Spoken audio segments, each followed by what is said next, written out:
Сәлем достар, егер сіз қой шаруашылығымен айналысатын болсаңыз, бір қыста малыңызға қанша жем шөп кететінін білмесеңіз, қыс ортасында жем шөбіңіз таусылып қиналып жүрсеңіз, немесе жем шөпті артығымен алып, көгеріп, шіріп, шығын болса, бұл видеоны соңына дейін көріңіз. Ол үшін алдымен жалпы қанша тұяқ қойыңыз бар, қаншасы саулық, қаншасы тоқты, қаншасы қозы, санын анықтап аласыз.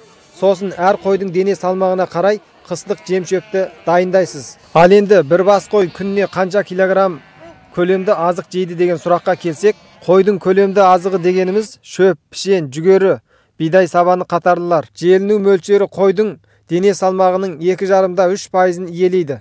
Яғни 50 килограмм дене салмақтағы қойдың күндік жеген азығы 1 кило 250-де 1,5 кило мөлшерінде болады. Есептеу формуласы мынадай: қойдың дене салмағын 2,5-те 3%-ға көбейтеміз.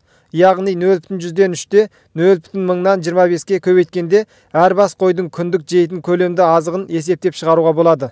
Осы әдіс арқылы өзіңіздің мал саныңызға қарай қаншалық көлемді азық дайындау керек екендігін есептеп біле аласыз. Видео пайдалы болса лайк басып, арнаға жазылып, достарыңызбен бөлісуді ұмытпаңыз. Қазақ тілді YouTube арнаны қолдап, қазақ тілінің дамуына үлестеріңізді қоса кетіңіздер. Келесі видеода кездескенше сау саламат болыңыздар.